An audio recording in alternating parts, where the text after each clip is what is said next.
Sangamnagar Mulegaon road येथे राहणारी पीडिता हिचा विवाह भट कुटुंबियात मे 2022 मध्ये झाला होता।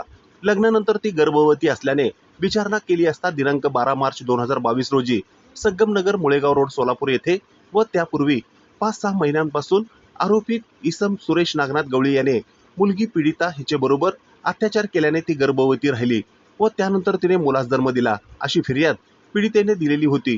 सदर गुन्ह्याच्या कामी सुरेश गवळी याला अटक करण्यात येऊन दोषारोपपत्र दाखल करण्यात आले होते।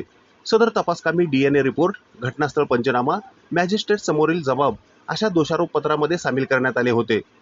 सुरेश गवळी यांच्या वतीने ॲडव्होकेट अजमुद्दीन शेख यांनी रक्ताचे नमुने योग्य पद्धतीने घेतले नाहीत व ते संरक्षित केले नाही आणि कायद्यातील तरतुदीप्रमाणे तो याच गुन्ह्यातील आहे असे सरकारी पक्षाने निसंशयपणे साबित केलेले नाही, तर पीडिता ही मिळून आली नाही।